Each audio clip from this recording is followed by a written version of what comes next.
Ms. Piper Roberts.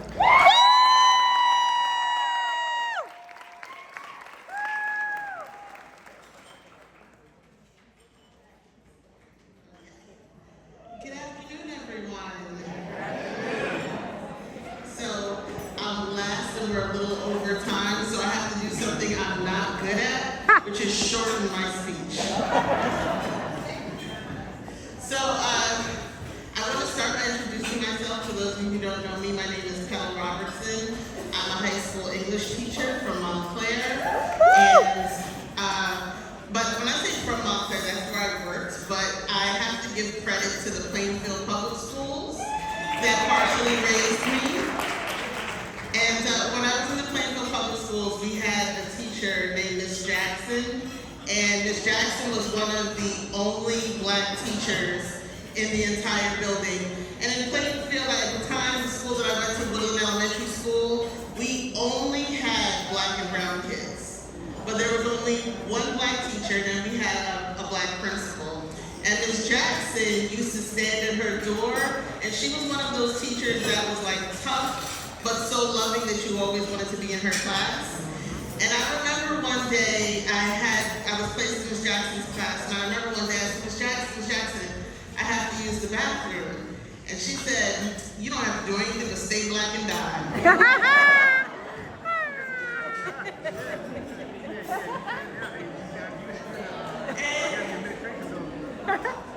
As a kid, we're like, she's crazy, right?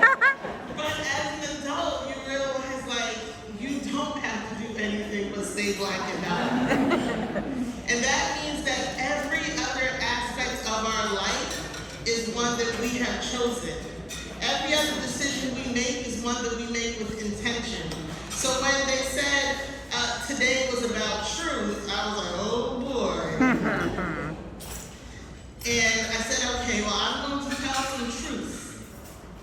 And the first truth is, everything beyond staying black is a decision that we have consciously made. And so when we go into this new year and we're talking about a new administration, I have made the decision that I'm going to live with particular intentions. And my first intention I have learned from my niece. Her name is Kenza, and she is 3 going on 30. And she has a brother that's older than her. He's 5, and he is terrified of dogs. His name is Jace. He's terrified of dogs, and my brother happens to have a dog that we put up. We put up the dog, so Jace is playing in the yard, happily running around, and somehow the dog got out, saw Jace running and thought this is a game, and he ran directly at Jace. Jace, I know, oh, right? Wait till you hear the end of the story. So, Jace hits the ground, screaming, running, and then we all start running, and we're all like, grab the dog, and then all of a sudden I hear my brother say, no, grab Kenza, she's chasing the dog. And she's yelling at the dog and running after him, and she said, that's my brother! And she's chasing that dog until Jace felt safe. So when I say, what am I going to do in this coming administration? I'm going to live like Kenza. Because the only other option I have is to live like the crab in the bucket that sees someone climb and pulls them down. And I refuse to be the crab, but I will be the Kenza. So when we get into this space and we say things like, New Jersey has never ever had a black governor, and we're all like, oh, shame on New Jersey, I want to tell us we listen and we don't judge. Because we are 150 years in existence in this organization, and this is the first time we've ever had a black man lead it. So we are far behind people. So when they put up, and this was not what I intended to say, but I have to say it, and I say it because of this. When they interrupted Sean today, and they had these petitions outside, if you did not sign, if you did not clap, then you have chosen the intention of the crab and not the Kenza. Because Kenza has recognized that for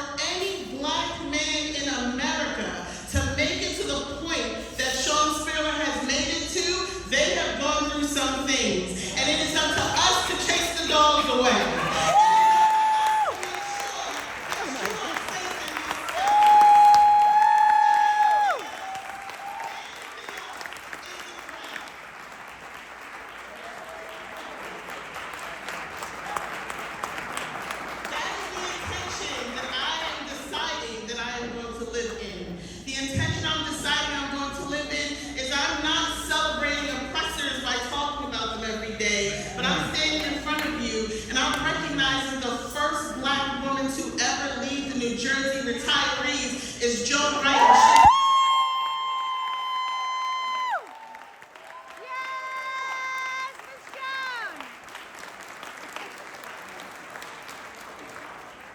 That's the intention that I'm deciding to live with today. And that's the intention that I challenge all of you to make the decision to live with.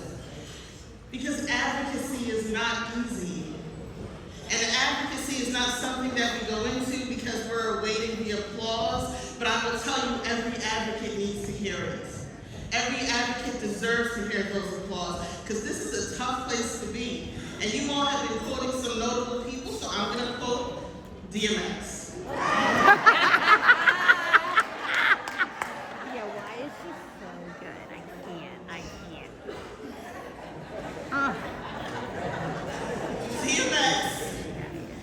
DMX said, always trust everyone to be themselves, but trust in the fact that you can see them well. Woo! A snake will be a snake. That's the intention I'm moving in 2025. I'm moving in the intention that I'm not worried about who you decide to be. I'm letting you know that I see you well. Ooh. So if you're in this space and you are an ally of women, you are an ally of people of color, and you are an ally of LGBTQ, let's be clear, I see you, and I see you well.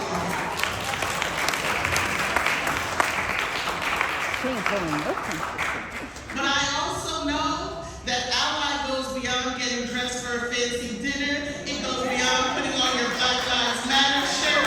It goes beyond posting on Facebook.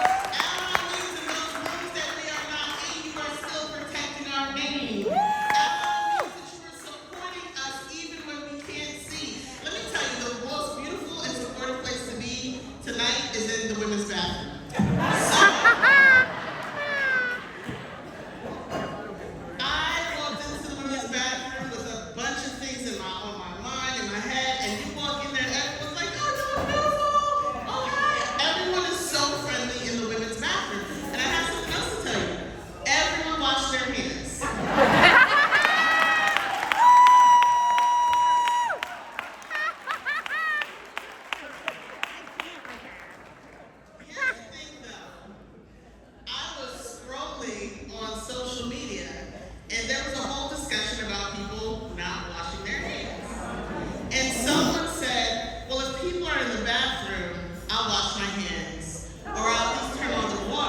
But if they're not, I'll walk out, right? And I'm not saying this to disgust you, I'm saying this to make a point. Think about this.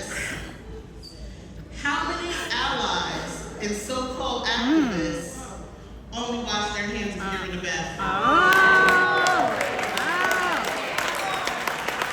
How many people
allies, I challenge you to question your decisions, question your votes, question your movements, and know that it is not too late to make different decisions.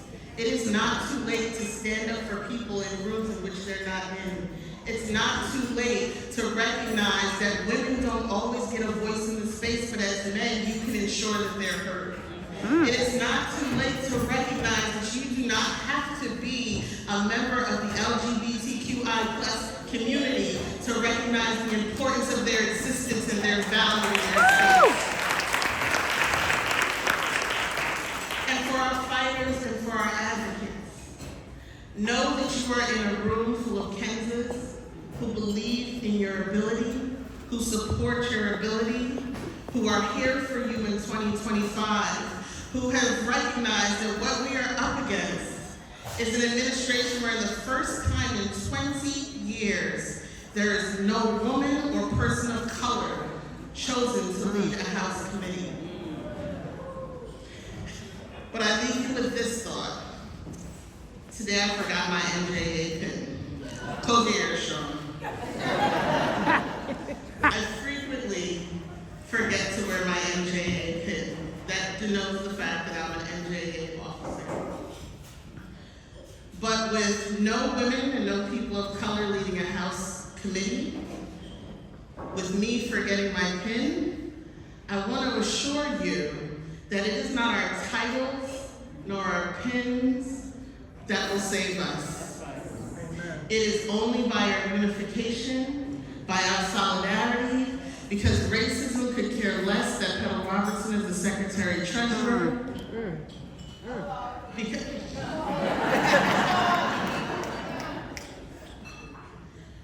it is only if we decide that we are going to move with the intention that we all hold on and swing together, that we move that pendulum to the space in which it deserves to be. So again, I close by thanking Sean for the journey that you've taken, and I want to say publicly here, since this will be our last time, since you are leaving as president, that whether or not you become the governor is not as important to me as the journey it took to get there. Because while people sat back, you went for it. Woo! And you demonstrated